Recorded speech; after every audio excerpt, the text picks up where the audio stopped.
और इसकी रिकॉर्डिंग भी ले लेते हैं। यस, तो अब देख लो भाई, एक छोटी सी स्टोरी है बेसिकली ये, ठीक है, आप लोग ध्यान से सुनोगे आपको एकदम समझ में आएगा। और ये स्टोरी क्या है कि एक कोई भी जो रिएक्शन है उसके रेट को एक फैक्टर है अफेक्ट करने वाला, वो है कॉन्सेंट्रेशन ऑफ रिएक्टेंट्स। ये आप जानते हैं ना, बताइए जरा। Factors factors affecting rate of reaction में हमने कॉन्सेंट्रेशन का फैक्टर देखा है कि कॉन्सेंट्रेशन रिएक्टेंट की जितनी ज्यादा होगी रेट उतना ही ज्यादा होगा। ये एक कॉमन थ्योरी हमने ली है, ठीक है, ये एक फैक्टर है और ये हमारा एग्जिस्टिंग नॉलेज है। ओके, जिसको मैंने किया है अभी एन सर्कल कर दिया उसको। ओके, अब हम लोग पढ़ने क्या वाले हैं, आप हेडिंग देख लो, ये बहुत इंपॉर्टेंट हेडिंग है, dependence of rate of reaction over concentration of reactants. कि अब हम लोग रेट ऑफ रिएक्शन को रिएक्टेंट की कंसंट्रेशन के रेस्पेक्ट में एक्सप्रेस करेंगे, ठीक है, और हम एक्चुअली डिपेंडेंस शो करेंगे कि रिएक्टेंट की कंसंट्रेशन पे क्या एक्चुअल डिपेंडेंस क्या है, ठीक है, वो हम शो करेंगे रिएक्टेंट की कंसंट्रेशन और रेट ऑफ रिएक्शन को कोरिलेट करेंगे, ठीक है। इसके लिए एक छोटी सी स्टोरी मैंने आपको कल बताई थी। 1864 में गुलबर्ग एंड वागे ने कौन सा रूल दिया था, बताना जरा, कौन सा लॉ दिया था? लॉ ऑफ मास एक्शन, ठीक है, लॉ ऑफ मास एक्शन। अब लॉ ऑफ मास एक्शन बहुत सिंपल सा है, इन्होंने क्या किया, एक जनरल रिएक्शन बताई कि ये जनरल रिएक्शन है, तो इसके लिए हम लोग रेट इस तरह से लिख सकते हैं। और ये जो रेट लिखा हुआ है इसको आप देखोगे तो पता चलेगा, rate is directly proportional to reactant a to power a small a, reactant b to power raise to power small b. अब ये ए और बी क्या है? A and b are stoichiometric coefficient of the reactants. तो Guldberg and वागे ने ये कहा कि भाई आपके जो पावर है, कॉन्सेंट्रेशन टर्म की पावर है स्मॉल ए एंड बी, ये आपके बैलेंस केमिकल इक्वेशन में स्टोकियोमेट्रिक कोफिशिएंट ही है ना। ये किसने कहा? गुलबर्ग एंड वागे ने। लेकिन यहां आ गई एक प्रॉब्लम मैंने नीचे लिखी हुई है, it is found that it is not followed by all chemical reaction.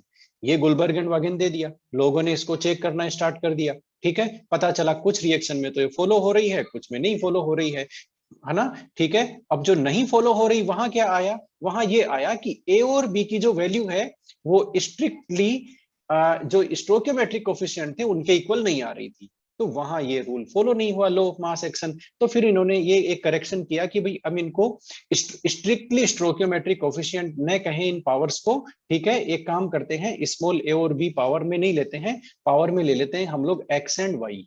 क्या ले लेते हैं?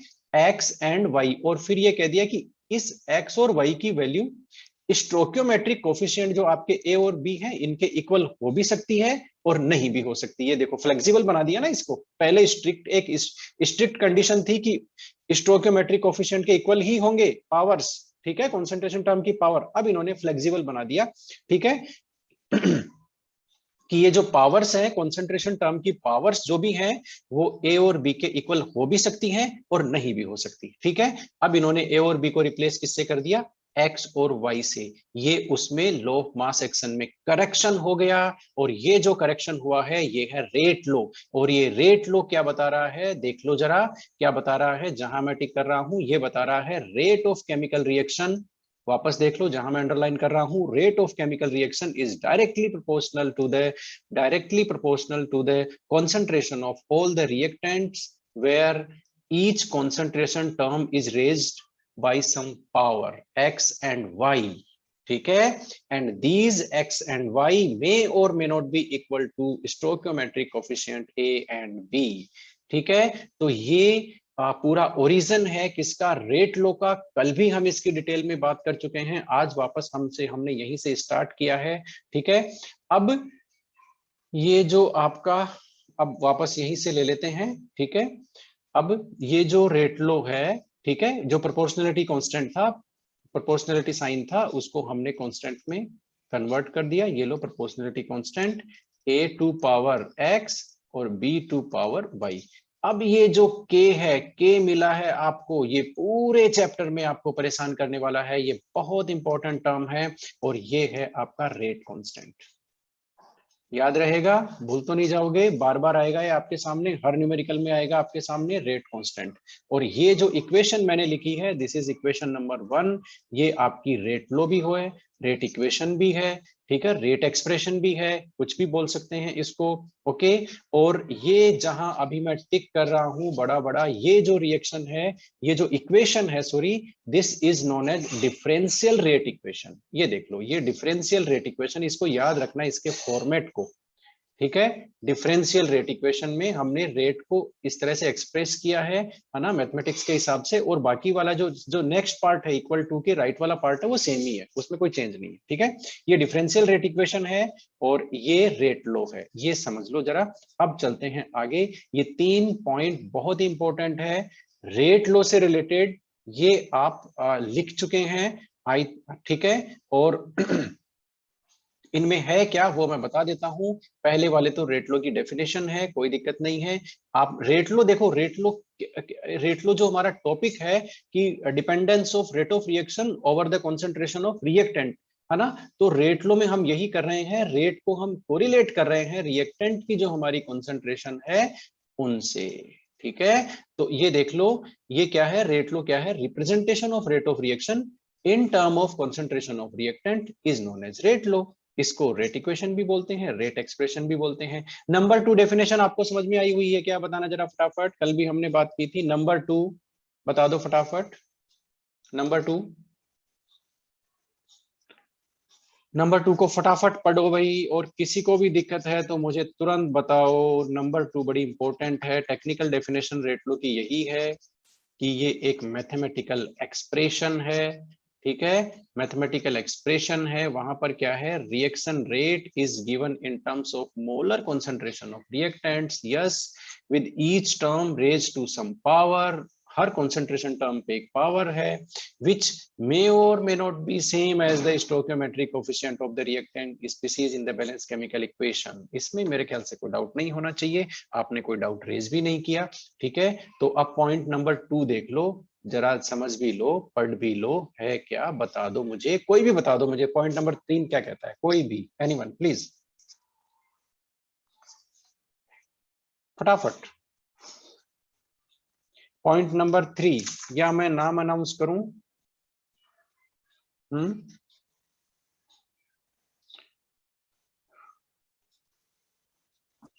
सर किसी भी रिएक्शन का सर रेट, इसमें क्या हो रहा है कि हम लोग किसी भी बैलेंस केमिकल इक्वेशन को देखकर उसका रेट लॉ प्रिडिक्ट नहीं कर सकते हैं। यस, ये बहुत बड़ा कॉन्सेप्ट है, this is a mega concept. इसका मतलब ये है, you cannot right rate low by only just looking the balanced chemical equation, no, you cannot predict, okay, it means rate law is not a theoretical thing, ये theoretical चीज नहीं है।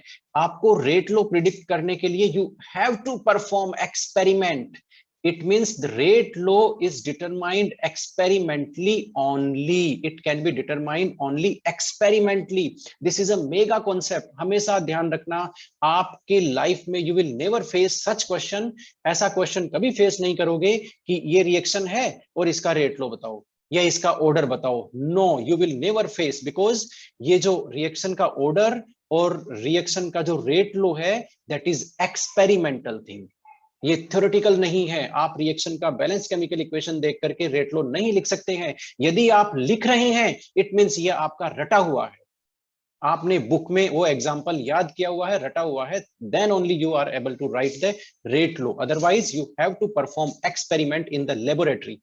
बात समझ में आई या नहीं आई, बताना जरा। यस सर, आ गई। इसीलिए मोस्ट ऑफ न्यूमेरिकल में या तो आपको रेट लो दिया हुआ होगा या आपको ऐसे एक्सपेरिमेंट के ऐसे हिंट दिए हुए होंगे जिससे आप लोग रेट लो प्रिडिक्ट करोगे, राइट। ये बहुत इंपॉर्टेंट कॉन्सेप्ट है, होने वाला है हमारे लिए, ठीक है। तो ये रेट लो से रिलेटेड 3 इंपॉर्टेंट पॉइंट थे, और जो तीसरा वाला था ग्रीन फॉन्ट में वो सबसे ज्यादा इंपॉर्टेंट था, ठीक है। अब आपने देखा ना, अभी अभी आपने देखा कि जो एक्स और, अच्छा अब कोई किसी ने पूछ लिया कि भाई रेट लो में एक्सपेरिमेंटल क्या है, किसी ने ये पूछ लिया रेट लो में सर एक्सपेरिमेंटल क्या है इसमें। ये जो हमने रेट लो लिखा, देखो बात को आप समझना, ये हमने रेट लो लिखा, हमारी जो बैलेंस केमिकल इक्वेशन थी उसका हमने ये रेट लो लिखा। इसमें एक्सपेरिमेंटल क्या है, तो इसमें एक्सपेरिमेंटल है x and y, these two concentrate, ये जो पावर है कॉन्सेंट्रेशन टर्म की, ये तो देखो मोलर कॉन्सेंट्रेशन है ना, ये तो मोलर कॉन्सेंट्रेशन है, it can be express theoretically, ठीक है ना।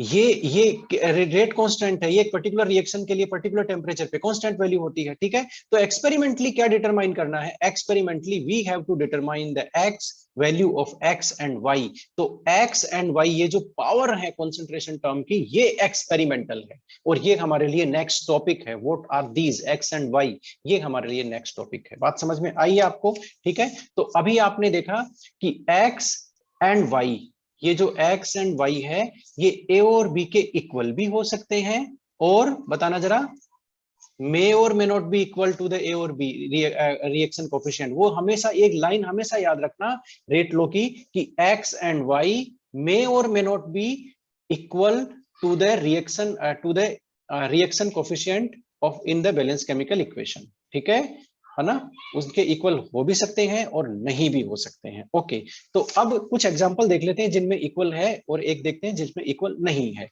ठीक है। तो एक हम देख लेते हैं, एक हमारे पास रिएक्शन है, आप लोग फटाफट लिखते जाइए। वो एग्जांपल काफी अच्छा एग्जांपल है, हमने लिया 2NO, रिएक्शन कराई O2 से, बन गया, क्या बनना चाहिए भाई, 2NO2 बनना चाहिए, साफ साफ दिख रहा है, ठीक है। तो रेट लो हम लिख सकते हैं क्या इसका, यस, एक्सपेरिमेंटली डिटरमाइन किया हुआ रेट लो हमारे पास है, okay, and that is NO2 2 power 2 and O2।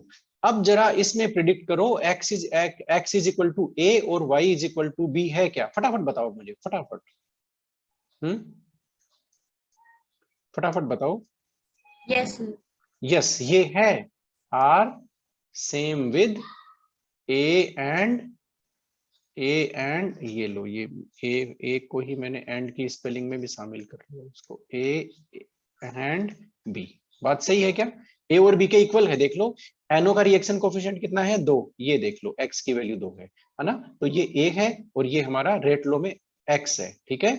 इसी तरह से O2 का रिएक्शन कोफिशिएंट कितना है, 1, ये देख लो, इसकी पावर 1। बात समझ में आई आपको। तो ये हमने वो एग्जांपल लिया है जिसमें x and y are same with the A and B, ठीक है। एग्जाम्पल नंबर 2 जिसमें ये सेम नहीं होने वाले हैं, फटाफट लिख लो।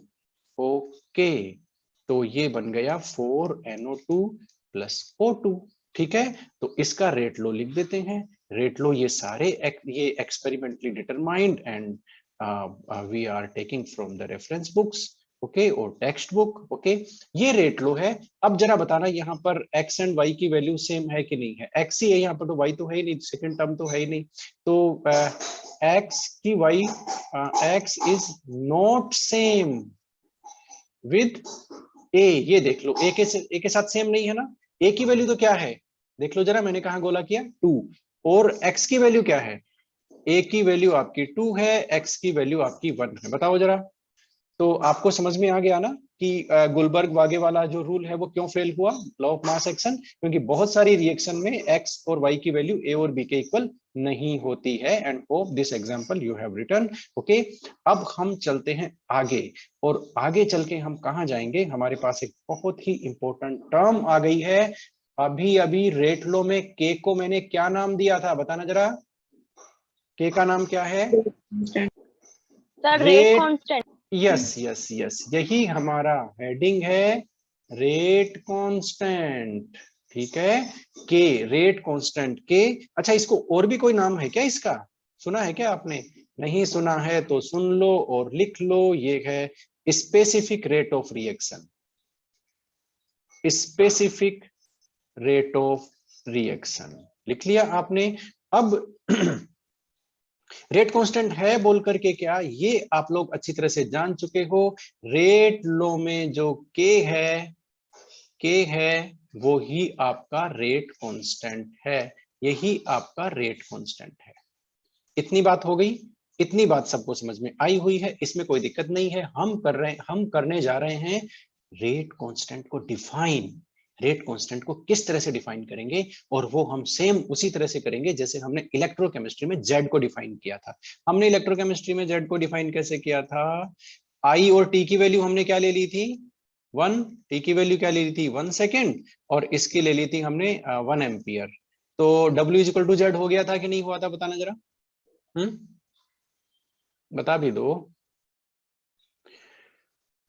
Okay, yes. तो अब हम यहां पर क्या करने वाले हैं, आपको समझ में आ गया?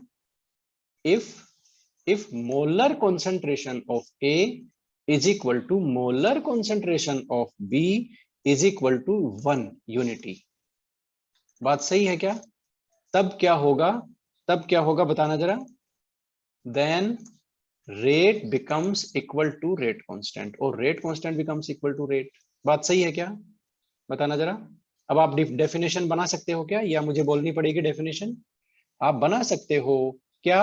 देख लो जरा मैं कैसे कोरिलेट कर रहा हूं। Rate constant is the rate of reaction. वापस देख लो, एरो किधर से किधर गया है। Rate constant is the rate of reaction when molar concentration of all the reactant is taken as unity। लिख लो फटाफट। रेट